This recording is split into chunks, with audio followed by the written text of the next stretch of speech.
नमस्कार। तो भाई कैसे हैं आप लोग। तो भाई आज हम सर्कल का एक बहुत ही इंपॉर्टेंट कॉन्सेप्ट पढ़ेंगे और इस कॉन्सेप्ट से एग्जाम में बहुत ज्यादा क्वेश्चन पूछे जाते हैं, इसलिए काफी इंपॉर्टेंट है। आप बस बातों को समझने की कोशिश करना। ये कोई मुश्किल कॉन्सेप्ट नहीं है, बहुत इजी है। आप अगर एक बार समझोगे तो सारी बातें आपको समझ आ जाएगी। थोड़ा सा तो सिमिलरिटी का यूज होगा और थोड़ी सी इसकी टेंजेंट की बातें यूज होंगी और बाकी बहुत आसान सा कॉन्सेप्ट, आप आराम से इसको समझ पाओगे।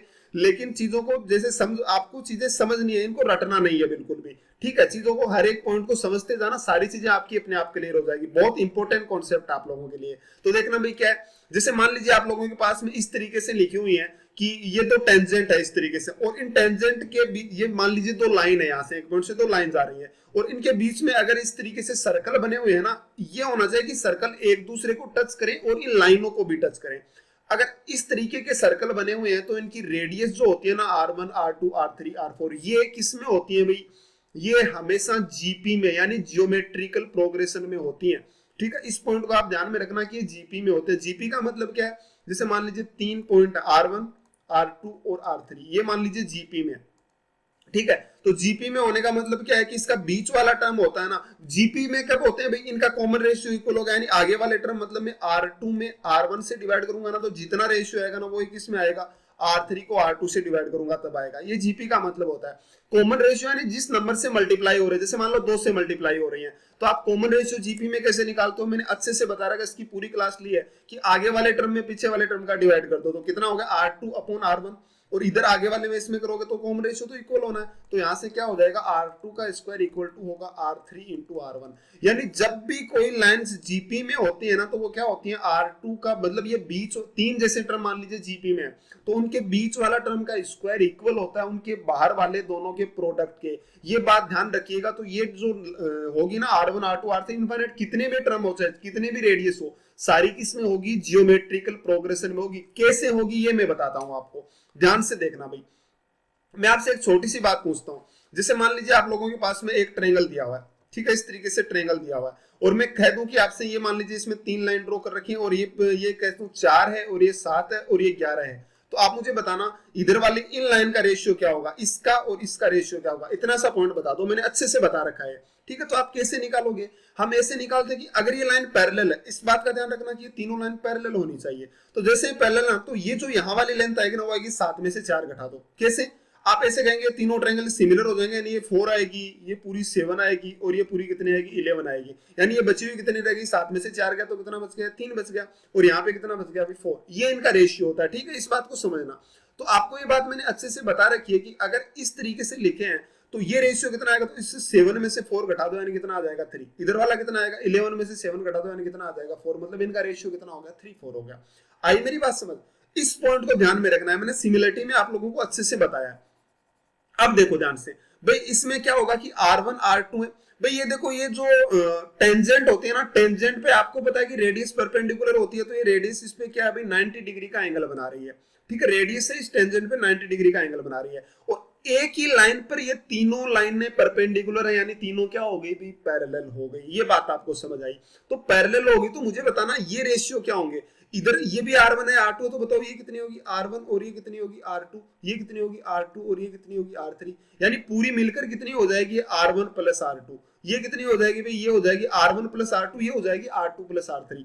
अब ध्यान से देखना, इनका रेशियो क्या होगा? तो आप क्या कहेंगे कि R1 plus R2 divide by R2 plus R3। ये जो रेशियो होगा ना, वो किसके बराबर आएगा? इधर देखो, R2 है या R1 है, तो ये कितना आ जाएगा? यहाँ वाला इस R2 में से R1 घटा दो, यानी कितना आ जाएगा? R2 minus R1। और इधर वाला कितना आएगा भाई? R3 minus R2। ये क्या हो जाएंगे? रेशियो इक्वल हो जाएंगे। और जैसे ही आप इनको मल्टीप्लाई करोगे ना, तो सारी चीजें कट पिटा के आएगा क्या? वो आ जाएगा R2 का स्क्वायर इक्वल हो जाएगा किसके? R1 इंटू R3 के। आप करके देख लेना मल्टीप्लाई, ये आपके साथ लास्ट रिजल्ट निकल के आएगा। इसका मतलब क्या हुआ कि R1 यानी बीच वाले टर्म का स्क्वायर इक्वल हो गया R1 इंटू R3, यानी ये दोनों लास्ट वाले के प्रोडक्ट के। इसका मतलब ये किस में है भाई? जीपी में है। आप चाहो तो आगे वाला टर्म R4 ले लेना, ठीक है, फिर इन तीनों को करके देख लेना, इन तीनों को, तब भी क्या आएंगे? जीपी में आएंगे। ठीक है, कोई भी टर्म ले हो चाहिए क्या आ जाएंगे? जीपी में आ जाएंगे। आप चाहो तो इन इधर वाले सर्कल को हटा दो ना भाई, इन 3 को हटा दो, आगे वाले सर्कल ले लो, उसमें क्या दिक्कत है? ठीक है, तो बातों को समझने की कोशिश करो कि जीपी में होंगे। ये पॉइंट आप अगर याद रखते हो ना, तो आपका बहुत इंपॉर्टेंट और बहुत क्वेश्चन इससे एग्जाम में पूछे गए हैं। ठीक है, आप उठा के देख लेना, मैं आपको क्वेश्चंस बताऊंगा, प्रीवियस ईयर के भी कई बार पूछे गए, तो आप इन चीजों को ध्यान से समझने की कोशिश करना। ठीक है, बहुत इंपॉर्टेंट सा कॉन्सेप्ट है। चलिए भाई, इसको देखना, अब मैं इस पे क्वेश्चंस बताता हूं आप लोगों को, बड़ा इंपॉर्टेंट है, चीजें बस धीरे धीरे समझने की कोशिश करोगे तो सब कुछ क्लियर हो जाएगा। फाइंड आर, आप मुझे आर की वैल्यू बताओ और ए बी का भी मान बताओ। भाई ये 2 है, ये आर है और ये 8 है, तो आपको या तो आप वैसे कर लीजिए सोल्व कि ये 2 होगा, ये आर होगा, ये आर होगा, 8 होगा, फिर रेशियो से कर लीजिए, या फिर आपको सीधा पता है ना कि इस तरीके की कंडीशन होती है तो ये जीपी में होता है, तो मैं क्या कहूंगा कि यहाँ से आर स्क्वायर बराबर होगा 8 इंटू 2 यानी 16 के, तो आर की वैल्यू कितनी आ गई, 4 आ गई, खत्म हो गया भाई, आर की वैल्यू आ गई। ठीक है, देखते ही आप लोगों ने आंसर बता दिया कि आर की वैल्यू कितनी आ गई, 4 आ गई। देख लो आप सोल्व करके कि आर स्क्वायर बराबर होगा दोनों के मल्टीप्लाई के, तो आपके पास आर की वैल्यू आ गई 4। चलिए भाई अब आगे बढ़ते हैं। अब मेरे पास यहाँ पे आर की वैल्यू है कितनी है, 4। अब किसकी वैल्यू पूछिए, ए बी की वैल्यू पूछिए। चलो थोड़ा और आगे बढ़ते हैं, मुझे बताओ ये 4 है, ये 2 है, ये 4 है, ये 2 है, ये कितनी होगी भाई, 2, ये होगा 4। मैं आपसे एक छोटा सा क्वेश्चन पूछता हूँ, ये इस पे परपेंडिकुलर है, यानी ये दोनों लाइन पैरेलल है, आपके पास एक ट्रायंगल आया, देखना आप कितना आसानी से इसकी वैल्यू बता सकते हो। इस पर दो लाइन है, दोनों परपेंडिकुलर है, इसकी एक ही लेंथ कितनी है, ये वाली 2 है, ये वाली 4 है, और ये जो बीच वाली लेंथ दे रखी है ना यहाँ वाली, ये कितनी आ गई भाई, देखो ये इधर देखना, ये वाली ये लेंथ, ये कितनी आ गई, 2 और 4 यानी 6 आ गई। अब ध्यान से देखो, अगर ये पैरेलल है तो ये 2 और ये 4 है, तो ये 2 4 मतलब इनका रेशियो क्या होगा, ये तो 1 होगा, और ये कितना होगा भाई, 2 होगा, रेशियो 1 2 होगा, यानी 1 2 रेशियो होगा, मतलब ये कितना आएगा, ये इधर 1 है तो ये 1 आ जाएगा, और पूरा कितना आ जाएगा भाई, 2 आ जाएगा, मतलब ये भी कितना रह जाएगा, 1, यानी ये 2 और 1 है, मतलब ये 1 1 का रेशियो हुआ कि नहीं हुआ, यानी ये 1 हो गया, ये 1 हो गया, तो 1 के इक्वल टू 6 है, तो ये भी कितना आएगा, 6, यानी ए बी की वैल्यू भी कितनी होगी, 6। खत्म हो गया आपका क्वेश्चन। सिमिलरिटी में बताया मैंने, ये जो पॉइंट है ना, मैंने सिमिलरिटी में अच्छे से आप लोगों को समझा रखा है। जैसे ये 2 4 है, तो इधर वाला देखना, ये पैरेलल लाइन है, तो ये 2 4 है, यानी रेशियो कितना बन गया, 1 और 2 से कट रहा है, 2 बार 1 2, यानी ये कितना होगा, 1 और पूरा कितना हो जाएगा, 2, तो ये 1 और ये 2, तो ये कितना रहेगा भाई, ये भी 1, यानी 1 1, इधर 1 1 का रेशियो, तो इधर भी 1 1, यानी यहाँ 6 है, तो यहाँ भी कितना आएगा, 6, यानी आपके पास यही तो मैंने ट्रायंगल उठाए थे, ये वाला देखो, यही तो मैंने बाहर निकाला है, तो यहाँ से ए बी की वैल्यू जो निकल कर आ गई वो कितनी आ गई, 6 आपका क्या होगा, ए बी की वैल्यू आंसर हो गया। आई बात समझ, देखो कितना आसान सा क्वेश्चन था, बस छोटी सी बात को समझने की जरूरत थी। चलिए इसको देखना, क्या बोला कि फाइंड पी क्यू, आप मुझे पी क्यू का मान बताओ। भाई ये आर दिया हुआ है, ये 6 दिया हुआ है, ये 9 दिया हुआ है, तो आप मुझे पी क्यू का मान बताओ। पहली बात तो इस पे परपेंडिकुलर है, बाद में मैंने आपको कह रखा है कि जीपी में है, यानी बीच वाले टर्म का स्क्वायर मतलब 6 का स्क्वायर कितना होता है 36, ये इक्वल होगा किसके, आर इंटू 9 के, तो 9 से कट गया कितनी बार, 4 बार, तो आर की वैल्यू कितनी आ गई, 4 टाइम्स, तो 4 आ गया आर की वैल्यू, तो यहाँ पे आर की वैल्यू आप लिख लेंगे, कितना आई भाई मेरे पास, आर की वैल्यू आ गई 4। चलिए भाई अब आगे बढ़ते हैं, आपसे पी क्यू की वैल्यू पूछी थी, मैं आपसे यहां से पूछता हूं भाई, इससे ट्रायंगल को मैं यहां पे निकाल लेता हूं। ठीक है, ये यहां पर 90 डिग्री है, और ये इसका नाम भी दे देते हैं, ये पी है और इधर वाला क्यू है, इसको ऐसे नाम दे देते हैं, इसको मैंने उठा के यहाँ पे रख लिया, ये भी 90 डिग्री है, तो ये दिया हुआ है 4, ये 4 दिया हुआ है, और ये कितना दिया हुआ है 6 दिया हुआ है, और ये कितना आ गया 4 6 यानी 10 आ गया, मतलब ये यहाँ से यहाँ तक की जो वैल्यू है, आपसे पी क्यू पूछा था, सॉरी ये मैंने गलत लिख लिया है, ये पी क्यू यहाँ पर है भाई, इसको ध्यान रखना, पी और क्यू यहाँ पर है। ठीक है, ये रहा क्यू, यही तो है ना, देखो 90 डिग्री के पास में है क्यू, ये रहा। चलिए, और आपको क्या दे रखे, एक लेंथ आपको और दी हुई है, वो कौन सी भाई, 4 और 6 यानी ये 10 दे रखी है, यहाँ वाली कितनी दी हुई है, 10 दी हुई है। चलो भाई आपके पास इतनी चीजें हैं, ये 10 है, ये 4 है, और ये कितनी है 6 है, ये रियल वैल्यू है 4 और 6 दोनों सेंटीमीटर में है, या रियल वैल्यू दे रखी है। आप मुझे बताओ ये 4 ये 6, तो ये भी रेशियो क्या होंगे भाई, ये 4 होगा और पूरा कितना होगा भाई 6, ये रेशियो होंगे इनके 4 और 6। ये मत कह देना कि पी क्यू की लेंथ 6 आएगी, नहीं ये रेशियो है। तो आप मुझे बताना है 4 6 है, तो बची कितनी भाई, ये 2 रह गई, यहाँ वाली 2 रह गई। अब देखो ये 2 रह गई और ये 4 रह गई, तो आप तो मुझे एक छोटी सी बात बता दो कि ये 4 और ये कितनी आ गई, यहाँ से पूरी 66 में से मैंने 4 घटा दिया, तो बचा कितना 2, तो 2 बच गया, तो ये कितना रेशियो आया, 2:1 का रेशियो हुआ कि नहीं हुआ। चलो रेशियो में लेके बता देता हूं आपको, रेशियो में लेके देख लेते हैं। ये 4 6 है, इसको कैंसिल कर दो भाई, 2 से कैंसिल हो रहा है, 2 टाइम्स 2 से 3 बार कट गया, यानी ये 2 आएगा, पूरा 3 आएगा, तो बचेगा 1, यानी इनका रेशियो भी 1 2 होगा। इधर 1 2 है तो पैरेलल लाइन है, तो इधर भी 1 2, 1 के इक्वल टू 10 दे रखा, तो बताना ये कितनी हो जाएगी 20। बोलो मेरी बात समझ आई कि नहीं आई, यानी ये यहाँ से यहाँ तक की जो लेंथ है ना, ये कितनी हो गई 20 हो गई। आपको पूछ क्या रखा है, आपको पूछा है कि मुझे पी क्यू का मान बताओ। चलिए देखते हैं, ये तो हो गया P और ये हो गया Q। बताओ ये लेंथ कितनी थी भाई, यहाँ वाली ये तो 6 है, ये इसको आप कुछ भी मान लो, O नाम दे दो, तो ये लेंथ थी 6, और आपके पास OP कितनी निकल कर आई 20 और 10 कितनी आ गई 30। अब भाई राइट एंगल ट्रायंगल है, PQ नहीं निकाल सकते आप, आराम से निकाल सकते हैं, पी क्यू स्क्वायर बराबर होगा 30 के स्क्वायर में से क्या निकाल दो 6 का स्क्वायर, ये इसकी वैल्यू आ जाएगी, जो भी आपका आंसर हो गया। आई मेरी बात समझ, देखो आसान सी है, वही बातें हैं, आपको समझने की जरूरत है बस, ठीक है, बहुत आसान है। चलिए अगर आसान है तो ये क्वेश्चन बताना, ये भी आसान ही है। फाइंड R1 प्लस R2 और PQ, इन दोनों का मान बताना, R1 और R2। ये 1 दे रखा है यहाँ पे, और ये R1 है, ये R2 है, और ये 8 दे रखा है, ठीक है। ये लेंथ यहाँ वाली 1 है, इसको थोड़ा ठीक से लिख लेना कि ये 1 है, ठीक है। चलिए ये यहाँ पर 1 थी। अब देखो भाई ध्यान से समझने की कोशिश करना, भाई ये तीनों लाइनें, ये तीनों आप मुझे बताओ जीपी में होंगे कि नहीं होंगे? बिल्कुल जीपी में होंगे। और अगर मैं एक सर्कल को उठा दूं तो ये भी तीनों किस में होंगे? जीपी में होंगे, ठीक है। तो जैसे ही जीपी में हो तो मुझे पता है कि R1 का स्क्वायर, एक सेकंड, R1 का स्क्वायर ये बराबर होगा 1 इंटू R2 के। बोलो भाई 1 इंटू R2 मतलब R2 के ही बराबर होगा, तो 1 तो लिखने की जरूरत नहीं है। तो R1 का स्क्वायर किसके बराबर हो जाएगा? R2 के। चलिए अगली बार मैं इन तीनों सर्कल को लेता हूं, तो R2 का स्क्वायर बराबर होगा किसके? R1 और इंटू किसके भाई? 8 के। बोलो होगा कि नहीं होगा?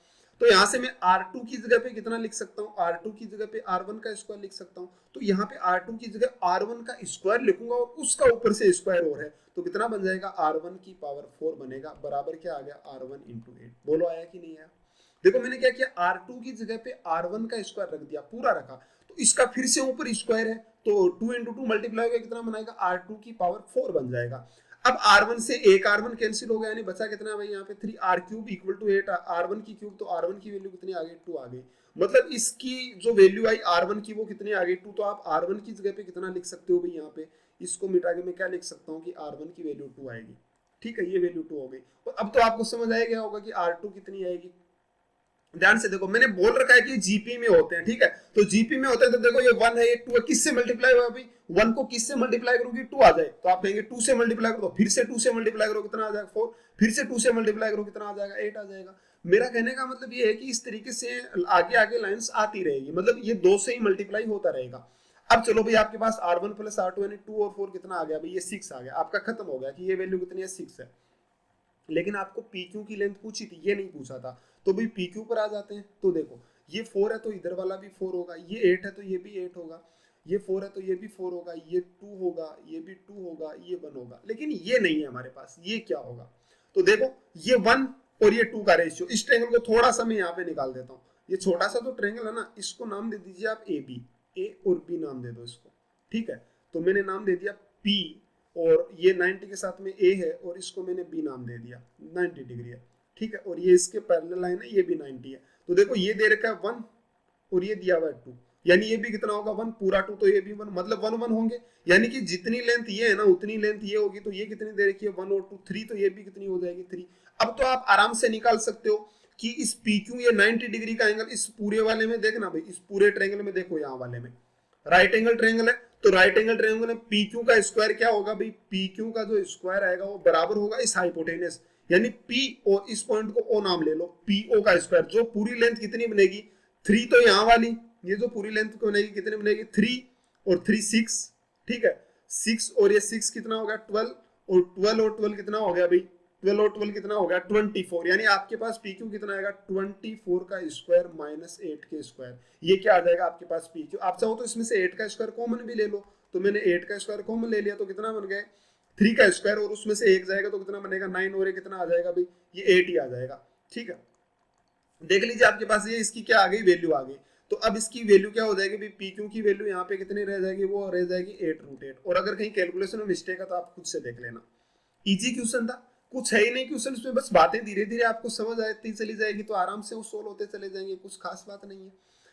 ये भी अभी फाइंड PQ, अरे इसमें तो कुछ है ही नहीं, वैसा ही क्वेश्चन है कि PQ की लेंथ बताओ। ये 1 है 3 है, तो PQ के लिए आपको ये निकालने जरूरी है, एक तो ये और एक ये, ठीक है। चलिए तो कैसे निकालेंगे? तो देखो भाई बहुत आसान है, 1 है 3 है, आपको पता है जीपी में होता है, तो बताओ किससे मल्टीप्लाई हुआ है? तो आप कहेंगे 3 से, तो भाई यहाँ भी 3 से हुआ होगा। 1 को 3 से किया तो 3, 3 को 3 से किया तो 9, 9 को 3 से किया तो कितना आ गया? 27। अब ये निकाल लेना और आपकी क्या आ जाएगी? PQ आ जाएगी, खत्म हो गया, बहुत आसान सा था, ठीक है। चलिए भाई अगले क्वेश्चन पे बढ़ते हैं, बहुत आसान सा क्वेश्चन था। ये क्वेश्चन बताने से पहले मैं आपको 2 बातें बता देता हूँ, ठीक है। थोड़ी छोटी छोटी सी बातें, लेकिन आप इनको समझोगे तो आपके आराम से समझ आ जाएगी, बहुत आसान से पॉइंट्स हैं। बहुत आसान आसान से पॉइंट है, इनको आप समझोगे तो आप आराम से सोल्व कर पाओगे। देखो, जैसे मान लीजिए मैं आपसे से कहूं कि आपके पास एक सर्कल है, ठीक है, एक मैंने सर्कल दिया, तो आप मुझे बताना एक पॉइंट से आप इस पे कितनी टेंजेंट ड्रॉ कर सकते हो। टेंजेंट क्या होती है भाई, जो स्पर्श करके इसको लाइन जाती है उसको टेंजेंट बोलते हैं। तो एक पॉइंट से आप कितनी टेंजेंट ड्रॉ कर सकते हो, तो मैंने क्या किया, इस पे टेंजेंट ड्रॉ करना स्टार्ट किया, तो कितनी कर दी भाई, ये 2 टेंजेंट तो मैंने ड्रॉ कर दी। क्या अब मैं इस पे तीसरी टेंजेंट ड्रॉ कर पाऊंगा, तो आप कहेंगे नहीं भाई तीसरी तो नहीं कर सकते। तो इस बात का ध्यान रखिएगा कि एक सर्कल पे एक पॉइंट से 2 ही टेंजेंट ड्रॉ कर सकते हैं, तीसरी नहीं कर सकते। ठीक है, एक पॉइंट से 2 ही टेंजेंट ड्रॉ कर सकते हैं, इस बात का ध्यान रखना। और बाकी तो अब आप जितनी भी इस पे टेंजेंट इनफाइनाइट इस पे ड्रॉ कर सकते हो, कोई इश्यू ही नहीं है, लेकिन एक पॉइंट से 2 ही टेंजेंट। मान लीजिए कि मैंने 2 सर्कल दे रखे हैं आपको, क्या दिए हुए अभी 2 सर्कल। आप मुझे बताओ इन दोनों सर्कल पे मैं कॉमन टेंजेंट कितनी ड्रॉ कर सकता हूं। कॉमन यानी वो दोनों की कॉमन टेंजेंट होनी चाहिए। तो आप कहेंगे एक तो भी मैं यहां से ले जाता हूं, ये लो टेंजेंट यहाँ वाली, एक तो मैंने ये टेंजेंट ड्रॉ कर दी और एक मैंने इधर से ये टेंजेंट ड्रॉ कर दी, ये मेरे पास 2 तो टेंजेंट हो गई। ठीक है, मैंने यहाँ से 2 टेंजेंट आप लोगों के सामने ड्रॉ करके दिखा दी कि इस पे आप 2 टेंजेंट इस तरीके से ड्रॉ कर सकते हो। ठीक है, इन दोनों सर्कल पे ये 2 टेंजेंट हो गई। अब बताओ कि इसमें क्या कोई तीसरी भी कॉमन टेंजेंट हम ड्रॉ कर सकते हैं, इन सर्कल पे तीसरी भी कोई ड्रॉ कर सकते हैं क्या, 1 और 2। एक टेंजेंट और है जो हम ड्रॉ कर सकते हैं, वो कौन सी भाई, वो देखो ये रही।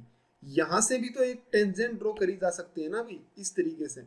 मान लो कि ये जो पॉइंट जहां पे टच कर रहे हैं ना, ये दोनों सर्कल जहां पे टच कर रहे हैं, वहां से भी तो मैं एक टेंजेंट ड्रॉ कर सकता हूं। यानी टोटल कितनी टेंजेंट ड्रॉ करी जा सकती है, 3, जो कॉमन है, जो कॉमन है। इसके अलावा कोई चौथी टेंजेंट ड्रॉ नहीं कर सकते आप।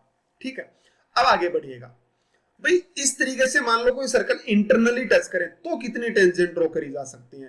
तो भाई एक तो चलो मैंने यहां से कर दी, जहां पे दोनों सर्कल टच कर रहे हैं वहां से एक मैंने टेंजेंट ड्रॉ कर दी, ये लो।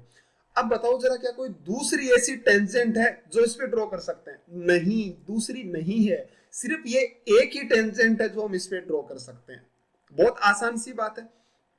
अब मान लो इस तरीके से 2 सर्कल हैं आपके पास जो दूर दूर हैं, बताओ इन पे कितनी कॉमन टेंजेंट में इस पे ड्रॉ कर सकता हूं, बताओ देखें। तो मैं कहूंगा भाई यहां से मैंने टेंजेंट ड्रॉ करना स्टार्ट किया, तो आप बताओ जरा कितनी टेंजेंट ड्रॉ कर सकते हैं। तो एक तो भी मैं यहां से ले जाता हूं, ये एक हो गई। ठीक है, ये एक हो गई, और एक मैंने इसी तरीके से यहां से ले ली, ये 2 हो गई। ठीक है, ये 2 टेंजेंट हो गई। ध्यान से देखना भाई, बातें समझना है, बहुत आसान है और बस आपको समझ आनी चाहिए। एग्जाम में बहुत बार इस पे पूछा जाता है, इन टेंजेंट की लेंथ भी पूछता है, कैसे निकालते हैं, सारी चीजें हम डिस्कस करेंगे।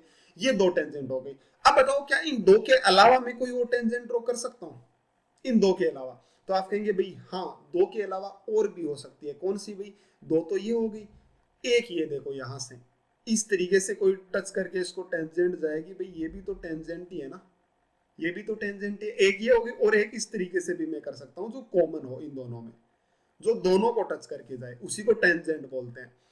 अब इसके अलावा कोई और हम नहीं कर सकते भाई, इनके अलावा, इन 4 के अलावा कोई पांचवी टेंजेंट नहीं है जो कि हम इसको टच करके निकाल सके, ऐसी कोई लाइन नहीं है। ठीक है, तो अगर 2 सर्कल दूर दूर हो तो उसपे 4 कॉमन टेंजेंट हम ड्रॉ कर सकते हैं। अब अगला पॉइंट पे बढ़िएगा भाई, यहां से इन टेंजेंट की लेंथ कैसे निकलती है वो भी बता देता हूं। अब मान लो इस तरीके से 2 सर्कल टच कर रहे हैं, तो उन पे ये मान लीजिए पी क्यू है।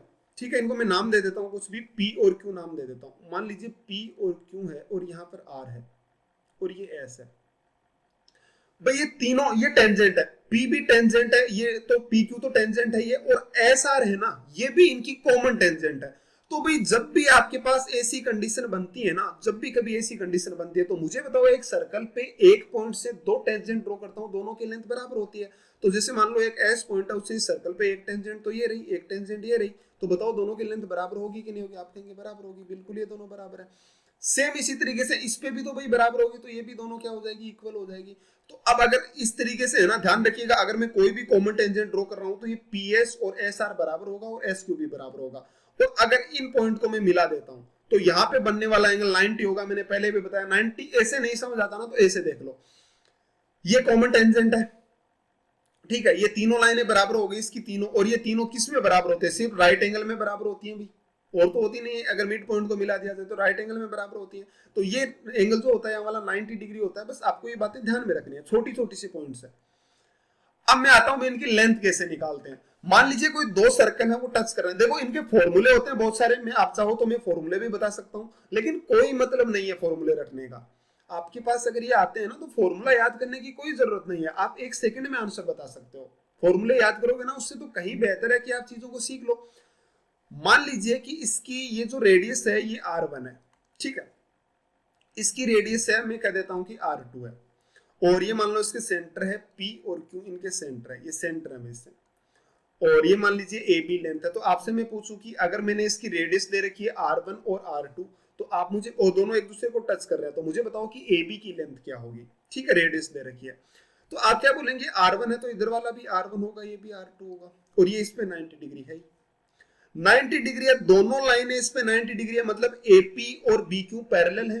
आप कहेंगे भाई हाँ बिल्कुल पैरेलल है, तो मैंने क्या किया, ये दोनों तो पैरेलल है, मैंने एक लाइन और ड्रॉ करी जो कि क्या थी भाई, एक मैंने ऐसी लाइन ड्रॉ करी जो PQ के पैरेलल थी। क्या थी भाई, PQ के पैरेलल मैंने एक लाइन ड्रॉ कर दी। किसके पैरेलल, PQ के। तो जैसे ही मैंने PQ के पैरेलल लाइन ड्रॉ करी ना, तो एक चीज मेरे सामने आई कि ये दोनों लाइनें तो पहले से पैरेलल थी, ठीक है, R1 R2, तो ये मैंने एक लाइन और इसके ड्रॉ कर दी पैरेलल, तो भाई ये चारों लाइन पैरेलल, यानी क्या बन गया भाई, ये पैरेललोग्राम बन गया। तो पैरेललोग्राम जैसे ही बन गया ना, तो उसकी अपोजिट साइड्स इक्वल होती है, यानी ये R1 R2 मतलब टोटल R1 प्लस R2, तो ये कितनी हो जाएगी, R1 प्लस R2। और ये जो लेंथ है ना यहाँ वाली, ये R1 है, इधर देखो AP R1 है, तो ये यहाँ से यहाँ तक भी लेंथ कितनी हो जाएगी, R1, पूरी R2 थी तो बची हुई कितनी रह गई, ये रह गई R2 माइनस R1, ठीक है। तो बताना इसमें 90 डिग्री का एंगल, तो बताओ AB कितना होगा, तो आप क्या बोलेंगे कि यहाँ से AB स्क्वायर जो आएगा ना, वो किसके बराबर आ जाएगा, R1 प्लस R2 का स्क्वायर, और उसमें से क्या घटा दो, ये वाला घटा दो, माइनस क्या कर दो, R2 माइनस R1 का स्क्वायर घटा दीजिए। तो जैसे ही आप इसको सोल्व करेंगे ना, तो आपके पास जो वैल्यू निकल कर आएगी वो कितना आ जाएगा, R1 स्क्वायर इधर भी आएगा इधर भी आएगा, माइनस कैंसिल हो जाएगा, तो कितना बन जाएगा 4 इंटू R1 और इंटू R2। तो यहाँ से जो AB की वैल्यू निकल कर आएगी ना, वो आ जाएगी अंडरूट, यानी 2 तो बाहर आ जाएगा, 2 अंडरूट R1 और कितना आ जाएगा R2, ये क्या आ जाएगी, इसकी वैल्यू आ जाएगी। आप चाहो तो ये फॉर्मूला याद कर सकते हो, ठीक है। अगर फॉर्मूला नहीं चाहते तो आपके पास कुछ है ही नहीं, इसमें R1 R2 वैल्यू दे रखे ना, आप देखते इसका आंसर बता सकते हो। मैं सोल्व कराऊंगा, मुझे फॉर्मूला नहीं, आप ऐसे रहना कि फॉर्मूला में नहीं पता, ठीक है। तो फॉर्मूले वगैरह आप याद मत करिएगा, ये कोई है नहीं, बस मैंने आपको प्रूव करके दिखा दिया कि इस तरीके से आप चाहो तो याद रख सकते हो, लेकिन मत करिएगा मेरे अकॉर्डिंग। अब मान लो आपको इस तरीके से दूर दूर सर्कल दे रखे, उनकी टेंजेंट आपसे पूछा जाए कि वो कितनी होगी, तो देखना भाई क्या होगा। जैसे दूर दूर तक दे रखे हैं, और मैं इनके पॉइंट को नाम दे देता हूं, जैसे मान लीजिए ये A है, ये B है, ठीक है, इसकी रेडियस मान लीजिए है R1 और इस वाले की है R2, और ये जो इनके बीच की डिस्टेंस है ना, मान लो PQ इनके सेंटर है, और जो PQ है ना वो मैं D मान लेता हूं, इनके बीच की डिस्टेंस D होगी भाई, अदरवाइज तो कितनी भी लंबी हो सकती है, कहां भी जा सकता है। तो मान लीजिए D डिस्टेंस दे रखी है, तो AB की लेंथ कैसे निकालेंगे भाई, कुछ नहीं करना, आपको पता है कि ये 90 डिग्री बना रही है, यहाँ पे दोनों ये 90 डिग्री एंगल बना रही है, मतलब AP और BQ पैरेलल है। तो आपको करना क्या है, बस वही यहाँ से एक लाइन लेनी है और इसके पैरेलल ड्रॉ कर देनी है। जैसे आप पैरेलल ड्रॉ करेंगे तो पैरेललोग्राम हो गया, R1 है तो ये भी R1, और ये कितना बन जाएगा, R2 माइनस R1 बन जाएगा। ये D है ही, तो आपके AB, वही AB का स्क्वायर में से D निकाल दो। जैसे मान लो ये 10 दे रखी है D, ठीक है, और R1 आपको दे रखी है 3 दे रखी है, और ये 5 दे रखी है पूरी, तो ये कितनी हो जाएगी 2, और ये कितनी हो जाएगी 10, तो 10 के स्क्वायर में से 2 का स्क्वायर घटा, तो खत्म है AB की वैल्यू, तो ठीक है, बस इतना ही तो होता है इसमें, और कुछ नहीं है। फॉर्मूले याद मत करना आप। अब मान लो एक अगर ऐसी टेंजेंट हो तो क्या करें, इसमें भी कुछ नहीं है, ये भी वही करना है।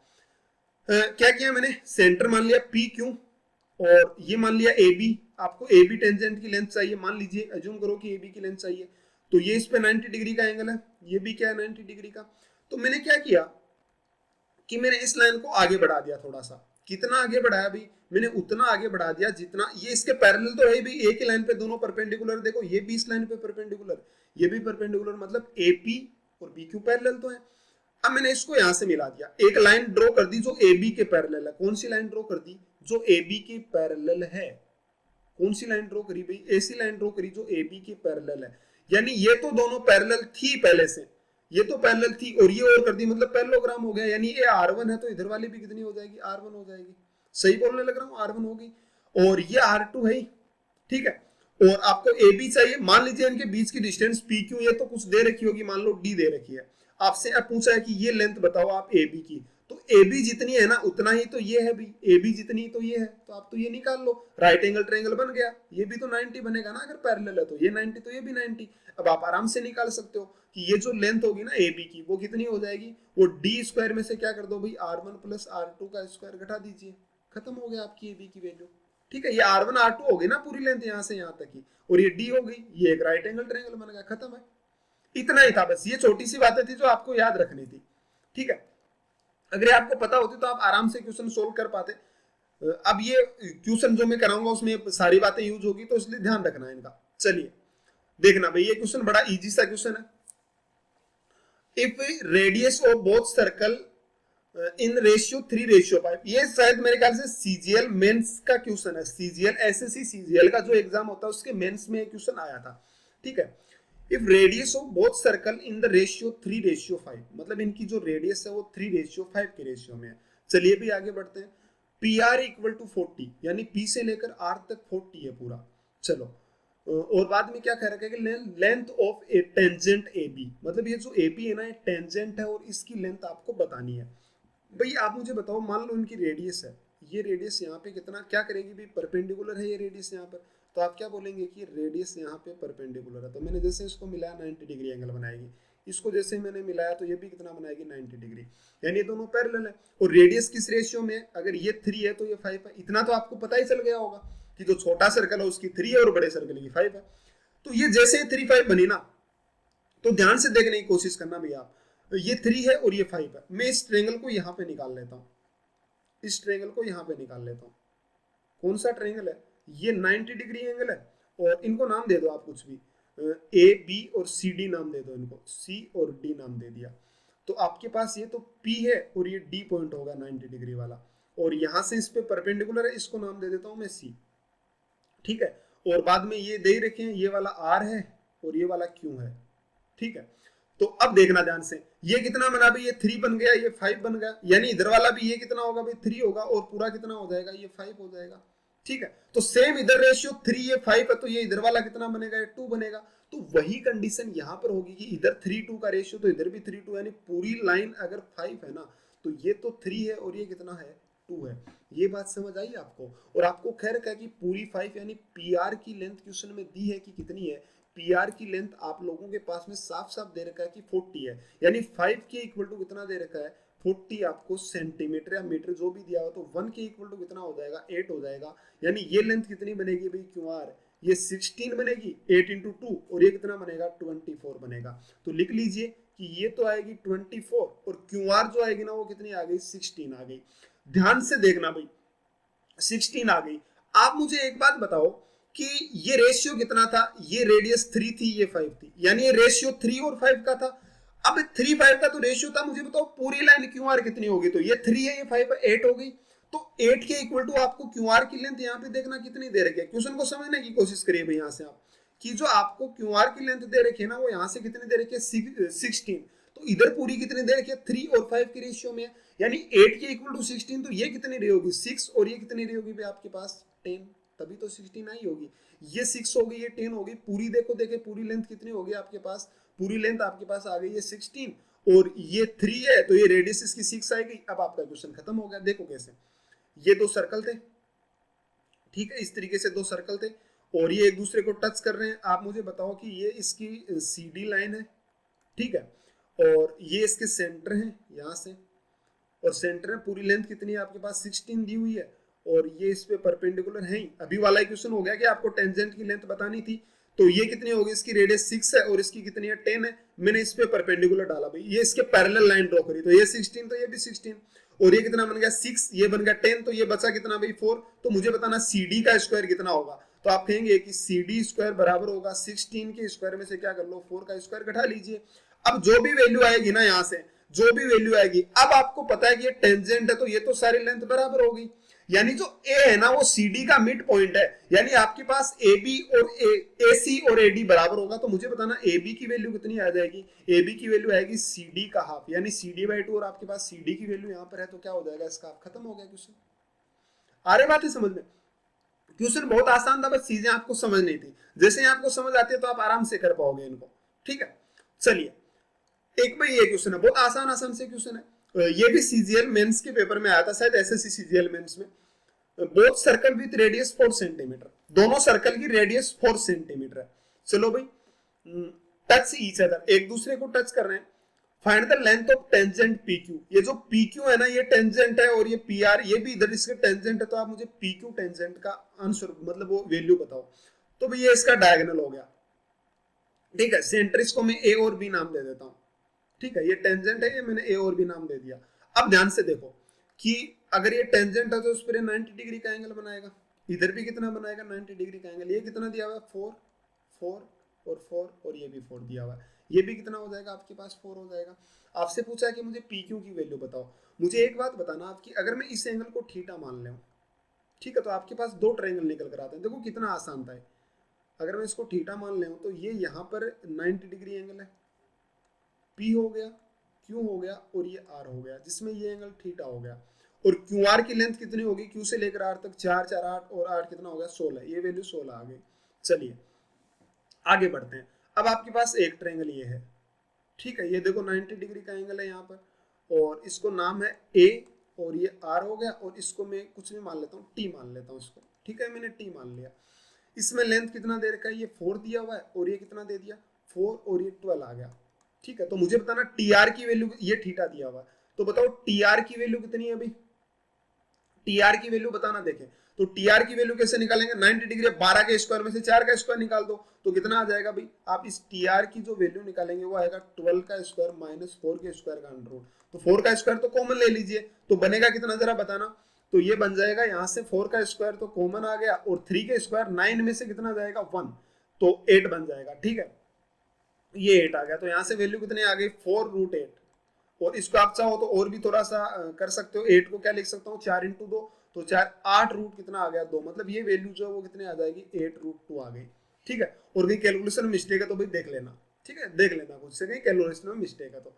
अब चलो भाई, अब मुझे बताओ कि दोनों ट्रायंगल सिमिलर है कि नहीं। आप कहेंगे बिल्कुल सिमिलर है। यहां से थीटा के सामने PQ रखो भाई, थीटा के सामने PQ, वहां से थीटा के सामने बोलो 4, चलिए इक्वल टू, यहां से देखना, देखें यहां से आप लोग, और इतना तो करने की इसमें जरूरत थी नहीं, ये आपको ये निकालने की जरूरत नहीं थी, ये 8 वाली, ठीक है, ना निकालो चाहे, कोई इश्यू नहीं है उसमें।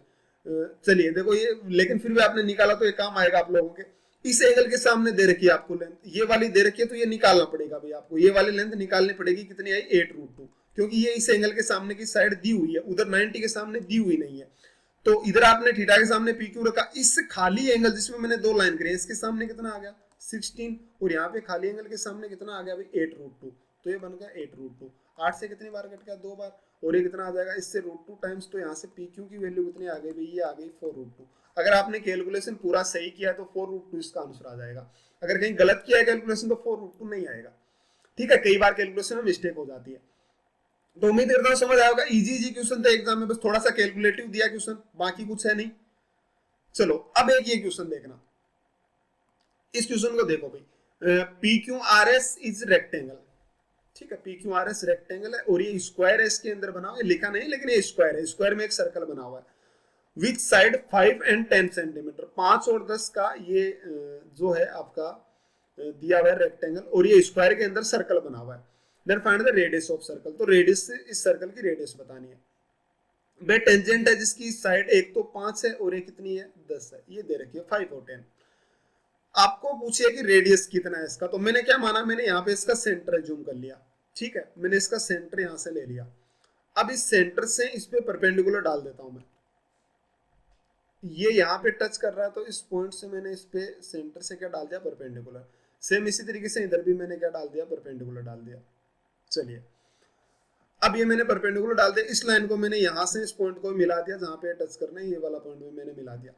आप मुझे एक बात कहो, अगर मैं इस लाइन को आगे बढ़ा दूं, इस लाइन को, तो ये यहाँ पे इस तरीके से लाइन आएगी। अगर इस लाइन को मैं आगे बढ़ा दूं तो ये यहाँ पे जाके इस तरीके से टच करेगी। मुझे इन दोनों लाइनों को, इस रेक्टेंगल की लाइन को मैंने आगे बढ़ाया और कुछ नहीं किया। ध्यान से देखो भाई, अब समझने की कोशिश करना। मुझे बताओ कि ये जो लेंथ है इसी को मैंने आगे बढ़ाया इस तरीके से, तो रेक्टेंगल था तो इसी को आगे बढ़ाया, तो ये भी यहाँ पे 90 डिग्री है, ठीक है। तो ये इस तरीके से लाइन को आगे बढ़ा रहा हूं, तो ये इसके पैरेलली तो है ऐसे, तो पैरेलल है तो ये भी 90 बनेगा, यानी ये भी रेक्टेंगल बन गया। ये 5 है तो ये इधर वाला भी छोटा सा लेंथ कितना आएगा 5 ही तो आएगा। ये चेंज थोड़ी ना हो जाएगा, ये भी 5 हो गया। सेम इसी तरीके से ये 10 है तो मैंने इसी को ही तो आगे बढ़ाया 90, ये भी 90, तो ये भी कितना हो जाएगा 10। यानी आप ध्यान से देखोगे ना तो इस सर्कल की रेडियस मान लो r थी, तो ये लेंथ कितनी हो जाएगी r-5, यहाँ वाली यहाँ से यहाँ तक r-5, और ये जो लेंथ है ना यहाँ वाली, ये लेंथ कितनी हो जाएगी, ये देखो ये पूरी r थी, ये 10 है तो ये कितनी होगी r-10, और ये रेक्टेंगल ही तो है, इधर तो सारे एंगल 90 हो गए, तो ये r-10, तो इधर वाली जो लेंथ होगी ना वो भी कितनी होगी r-10 ही होगी। ठीक है, ये आपस में देखो ये भी रेक्टेंगल ही बना है, ये जो छोटा सा बना हुआ ना ये रेक्टेंगल ही है। तो देखो ये r-10, ये भी r-10। अब मुझे बताओ ये लेंथ क्या है, ये रेडियस ही तो है r, तो आपके पास अब एक राइट एंगल ट्रायंगल बना है, ये राइट एंगल ट्रायंगल बन गया, और इसमें ये लेंथ तो आ गई आपके पास r, और ये क्या आ गई r-5, और ये कितनी आ गई r-10। तो मुझे एक बात बताना, राइट एंगल ट्रायंगल में आप आराम से सोल्व कर सकते हो कि इस रेडियस का स्क्वायर बराबर होगा इसके, या तो ऐसे सोल्व कर लेना कि रेडियस का स्क्वायर आर स्क्वायर बराबर होगा r-10 के स्क्वायर के और प्लस r-5 के स्क्वायर के, और आप आंसर निकाल लेना यहाँ से सोल्व करके।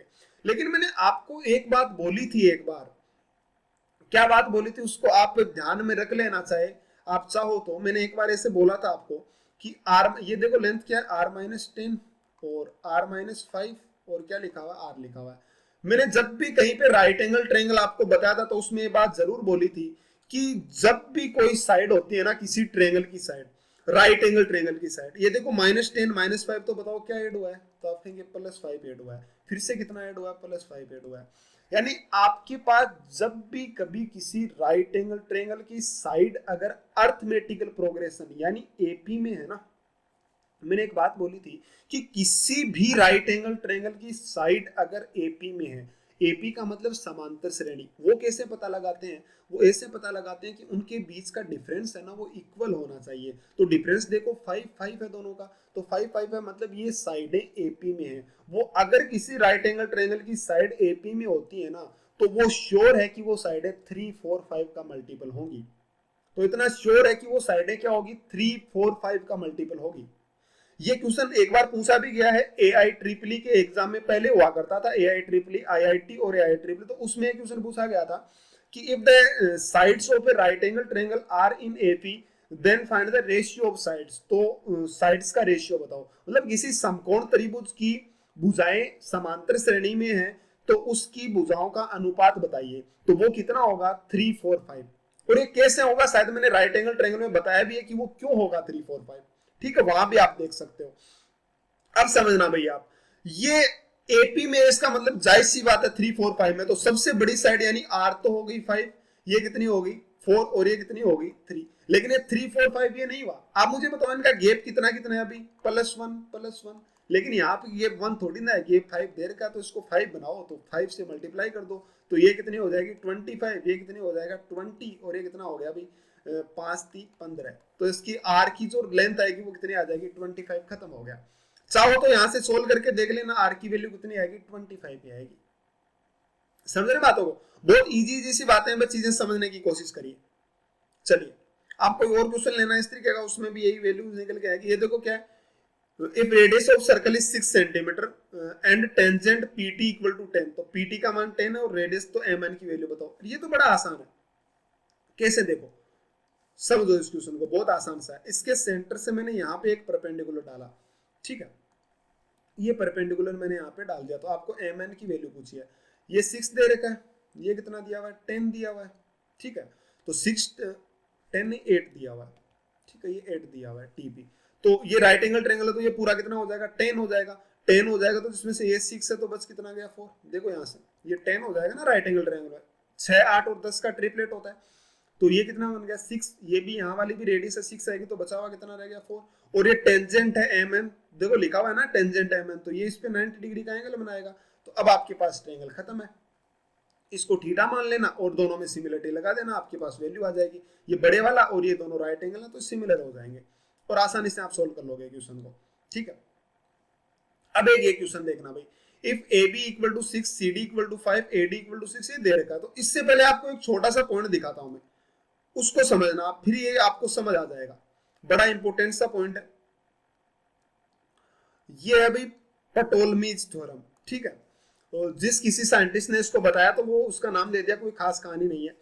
मान लीजिए कोई आपके पास में साइक्लिक क्वाड्रिलेटरल होता है ना, साइक्लिक मतलब समझते हो ना, वो क्वाड्रिलेटरल तो सर्कल के अंदर होता है। जब भी कभी साइक्लिक क्वाड्रिलेटरल आता है आपके सामने, तो उसके अगर इस तरीके से साइड है ए बी सी डी, ये क्वाड्रिलेटरल और ए सी और ये डायगोनल है दोनों, तो जहां भी कहीं आप लोगों को साइक्लिक क्वाड्रिलेटरल मिले तो आप ये बात ध्यान रखना कि दोनों डायगोनल का मल्टीपल यानी कि ए सी इंटू बी डी, दोनों डायगोनल का मल्टीपल यानी A C into B D, ये बराबर होता है अपोजिट साइड के मल्टीपल के सम के। यानी A C into B D बराबर होगा ए बी और into D C, A B into D C plus इसके B C into A D के, इनके सम के बराबर होगा। जब भी कभी आप लोगों के पास इस तरीके से क्वाड्रिलेटरल साइक्लिक आता है तभी ये क्या होंगे, बराबर होंगे। कैसे होंगे, चलिए मैं प्रूफ भी बता देता हूं इसका, ठीक है। जैसे मान लो आपको मैं ऐसे बोलूं कि ये इसका साइक्लिक क्वाड्रिलेटरल बना हुआ, प्रूफ में बता देता हूं, कोई खास कहानी नहीं है। तो इसको एंगल को मैंने मान लिया थीटा नाम दे दिया, ठीक है, इस एंगल को मैंने थीटा नाम दे दिया। अब मैंने यहां पर एक लाइन ड्रॉ करी इस तरीके से, और एक क्वेश्चन आपका खत्म हो जाएगा 1 सेकंड में, देखना। यहाँ पे मैंने एक पी पॉइंट ले लिया, मान लीजिए यहाँ पे पी पॉइंट ले लिया, ठीक है, और ये एंगल यहाँ पे थीटा था ना, तो मैंने ये एंगल भी कितना दे दिया, थीटा दे दिया। अपनी तरफ से मैंने लाइन ड्रॉ करी, ये एंगल भी क्या दे दिया, थीटा दे दिया। और ये बीच वाला एंगल है, इसको मैं कुछ भी एज्यूम कर लेता हूँ अल्फा है, ठीक है, अल्फा मैंने नाम दे दिया। आप मुझे बताओ ये यहाँ पे जो एंगल बना हुआ है थीटा प्लस अल्फा, तो ये भी कितना आएगा, यहाँ वाला भी थीटा प्लस अल्फा आएगा। बोलो भी थीटा प्लस अल्फा आएगा कि नहीं आएगा, तो भाई बिल्कुल आएगा थीटा प्लस अल्फा। अब देखो ध्यान से, अरे ये देखो यहाँ से ये सेम आर्क में एंगल बना हुआ ना, यहाँ से थीटा प्लस अल्फा है, तो इधर भी कितना बनेगा, थीटा प्लस अल्फा बनेगा। चलिए आगे बढ़ते हैं। अब एक पॉइंट और पूछता हूं आप लोगों से, जैसे मान लीजिए ये एंगल यहाँ पे, इसको मैं मान लेता हूँ ये एंगल बीटा है, ठीक है, तो बताओ इस तरीके से ये एंगल भी कितना बनेगा, बीटा बनेगा। सही बोलने लग रहा हूँ, बीटा बनेगा। तो आपके पास यहाँ पे दो ट्रायंगल आ रहे होंगे, आप मुझे बताना ट्रायंगल ए बी पी और ट्रायंगल आप देख रहे हो बी डी सी, बताओ ये दोनों सिमिलर हैं कि नहीं है। तो आप बोलेंगे भाई सिमिलर हैं, कैसे हैं, देखो मैं बना के दिखा देता हूं। ये दो ट्रायंगल आप लोगों के पास में, एक तो है ए बी और पी, जिसमें ये एंगल कितना लिखा हुआ है, ये बीटा लिखा हुआ है, और ये एंगल यहाँ पे पूरा कितना है भाई, थीटा प्लस अल्फा लिखा हुआ है। और एक आपके पास में ये ट्रायंगल आया है यहाँ पर, ये ट्रायंगल देखना डी सी और बी, इसमें ये एंगल है ना, ये लिखा हुआ है अल्फा प्लस थीटा, और इसीलिए मैंने इसको लिखा था अल्फा प्लस थीटा, इसीलिए ये एंगल बनाया था, तो ये अल्फा प्लस थीटा लिखा हुआ है। और इधर वाला कितना लिखा हुआ बीटा, तो आप कहेंगे भाई हाँ भाई दो एंगल बराबर है तो तीसरा अपने आप बराबर हो जाएगा, तो सिमिलर हो गए। तो सिमिलर हो गए तो ध्यान से देखो, इस एंगल के सामने की साइड बोलना जरा, खाली एंगल के सामने ए बी है, अपॉन यहां से खाली एंगल के सामने बोलो बी डी है, बराबर यहां से अल्फा प्लस थीटा वाले एंगल के सामने बोलो ए पी है, यहां से अल्फा प्लस थीटा के सामने बोलो डी सी है।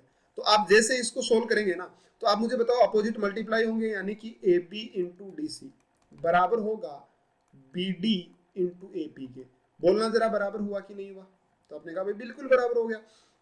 यही बात, यही का यही पॉइंट मैं इसमें यूज करूंगा, ये जो यहाँ पे लिख रहा हूं ना, ध्यान से देखना इसको, यही पॉइंट मैं यहाँ पर यूज करूंगा, इसमें देखना। जैसे मान लीजिए मैं इसी क्वेश्चन में आप लोगों को ये बता देता हूं कि ये एंगल, जैसे मैं ये कह देता हूं कि ये एंगल मान लो कुछ भी ले लो, बीटा ले लिया, थीटा ले लिया, अल्फा ले लिया, एक्स ले लो इस एंगल को, ठीक है, मैंने एक्स ले लिया, तो ये एंगल एक्स, तो बताओ ये भी कितना होगा, तो आप कहेंगे भाई ये भी एक्स होगा, जाहिर सी बात है भाई ये एंगल भी एक्स बनेगा। अब भाई सेम इसी तरीके से आप यहाँ पे देखना, ये दो ट्रायंगल में यहां से उठा रहा हूं, एक तो ट्रायंगल में आपके सामने रख रहा हूं यहाँ पर ए बी और डी, एक तो मैंने रख रहा हूं ए डी बी, और एक ट्रायंगल आप लोगों के पास में रख रहा हूं ये वाला, ध्यान से देखो भाई कौन सा, बी पी सी। आप मुझे बताओ ये दोनों ट्रायंगल सिमिलर है या नहीं है, तो आप कहेंगे ये एंगल इसका देखेंगे तो एक्स हो गया, और ये एंगल देखेंगे तो थीटा हो गया। सेम इसी तरीके से इसमें थीटा हो गया और ये एक्स हो गया, तो बताओ दो एंगल बराबर, यानी तीसरा अपने आप बराबर हो जाएगा, तो ये आप कहेंगे कि सिमिलर है। तो जैसे ही आप लोगों के पास में सिमिलर बने ना, तो ध्यान से देखना, जैसे ही सिमिलर बने तो मैं क्या करता हूं कि यहां से देखो ध्यान से, थीटा के सामने एंगल बोलना भाई लाइन क्या है, थीटा के सामने क्या है भाई, तो आप कहेंगे कि थीटा के सामने यहाँ से ए डी है। चलिए यहां से थीटा के सामने बोलो भाई क्या है, यहाँ से थीटा के सामने सी पी है, बराबर। अब मुझे बताओ कि यहां से आप लोगों के सामने इस खाली एंगल के सामने कितनी है, तो आप कहेंगे कि बी डी है, और यहाँ से खाली एंगल के सामने कितना है, बी सी है। तो जैसे ही मैं इनको अब मल्टीप्लाई करूंगा ना, तो आपके पास क्या आ जाएगा, A D into B C बराबर आ जाएगा C P into B D. ये आया कि नहीं आया भाई? अब यहाँ पे ये आ गया और यहाँ पर ये आ गया, इन दोनों को मैं ऐड कर दूंगा। कैसे ऐड करूंगा भाई? दोनों को जोड़ दूंगा, इधर इसके साथ में तो ये वाला जोड़ दूंगा, तो B D into AP plus CP into B D, तो दोनों जुड़ेंगे तो इसमें से बी डी तो मैंने बाहर ले लिया भाई कॉमन, और बच क्या गया? CP plus AP. बोलो जरा बचा कि नहीं बचा? इक्वल टू, इधर जैसे इन दोनों को जो ऐड करेंगे तो कितना आ जाएगा? A B into D C और प्लस क्या आ जाएगा? A D into B C. ये आया कि नहीं आया? अब देखो सीपी और एपी को जैसे ही मैं दोनों को ऐड करता हूं ना, ध्यान से देखो, सीपी, ये सीपी है और ये एपी है, दोनों को ऐड करता हूं तो मेरे पास क्या निकल कर आता है? एसी निकल कर आ जाता है। यानी कि जैसे ही ये निकल कर आया ना, तो आपके पास बच गया बी डी इंटू ए सी और बराबर आ गया ये। मतलब जो मैंने आपको बताया था कि दोनों डायगोनल का मल्टीपल बराबर होगा इनके अपोजिट साइड के मल्टीपल के सम के, ये क्या हो जाएगा भाई? इसके इक्वल हो जाएगा। ये पॉइंट आप लोग ध्यान में रखिएगा, बड़ा ही इंपॉर्टेंट सा पॉइंट है, इसको ध्यान में रखना आप, ठीक है। जैसे ही आपको ये समझ आता है ना, तो भाई आप लोगों के पास में ये क्वेश्चन है, बड़ा आसान सा क्वेश्चन है। क्या कह रहा है?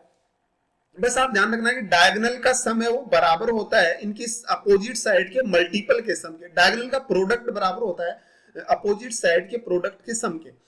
तो A B equal to 6, A B 6 दिया हुआ भाई, C D equal to 5, C D 5 दिया हुआ है, और A D equal to 6, A D 6 दिया हुआ है, बी डी 9 है, यहां से बी डी जो है वो 9 है, ठीक है। और क्या है आपके पास? ए सी इक्वल टू कितना? 8 है, ए सी इक्वल टू आपके पास 8 दे रखा है। तो आपको बताना है then find the area of square, इस ये स्क्वायर बना हुआ भाई, तो अगर मैं बीसी की लेंथ निकालूं तो हो ही जाएगा आपका स्क्वायर। तो फिर एरिया क्या होता है स्क्वायर का? साइड का स्क्वायर। तो ये निकालो, देखें आपको पहले तो इन डायगोनल का मल्टीप्लाई करो, यानी 9 इंटू 8 बराबर होगा अपोजिट साइड इस बीसी को अक्स मान लो, तो कितना होगा? 6 इंटू एक्स और प्लस कितना होगा? 6 इंटू 5, ठीक है। खत्म हो गया आपका क्वेश्चन, देखो इतना ही था। तो 9 8 कितना होता है? 72 और माइनस ये इधर वाला कितना? 30, 6 5 30 ही तो है ना, और इंटू 6x, तो कितना निकलेगा भाई? 42 बराबर 6x। तो यहाँ से जो x की वैल्यू आ गई वो कितनी आ गई? 7, यानी ये लेंथ जो आई वो 7 आ गई, तो इसका एरिया क्या हो जाएगा? 7 का स्क्वायर यानी 49 क्या आ गया? इसका एरिया आ गया। खत्म हो गया क्वेश्चन। आई बात समझ? बड़े आसान आसान से क्वेश्चन थे आज की क्लास में, बहुत आसान बातें मैंने आपको बताई, ठीक है। लेकिन ये जो मैंने आपको थ्योरम बताई है ये बहुत इंपॉर्टेंट है, इसको आप ध्यान में रखिएगा। ये जो बताई थी ना कि जब भी इस तरीके से किन्हीं दो लाइन के बीच में अगर टच करने वाले सर्कल इस तरीके से बने हैं, तो ये किस में होते हैं? अर्थमेटिकल प्रोग्रेस, ये जियोमेट्रिकल प्रोग्रेशन में होते हैं। इस बात को आप ध्यान रखिएगा, बहुत इंपॉर्टेंट आप लोगों के लिए। तो भाई चलिए, उम्मीद करता हूं मैं आपको की क्लास अच्छी लगी होगी। अगर आपको क्लास अच्छी लगी है तो चैनल को सब्सक्राइब जरूर करें। तो भाई चलिए, मिलते हैं अगली क्लास में। आज के लिए थैंक यू।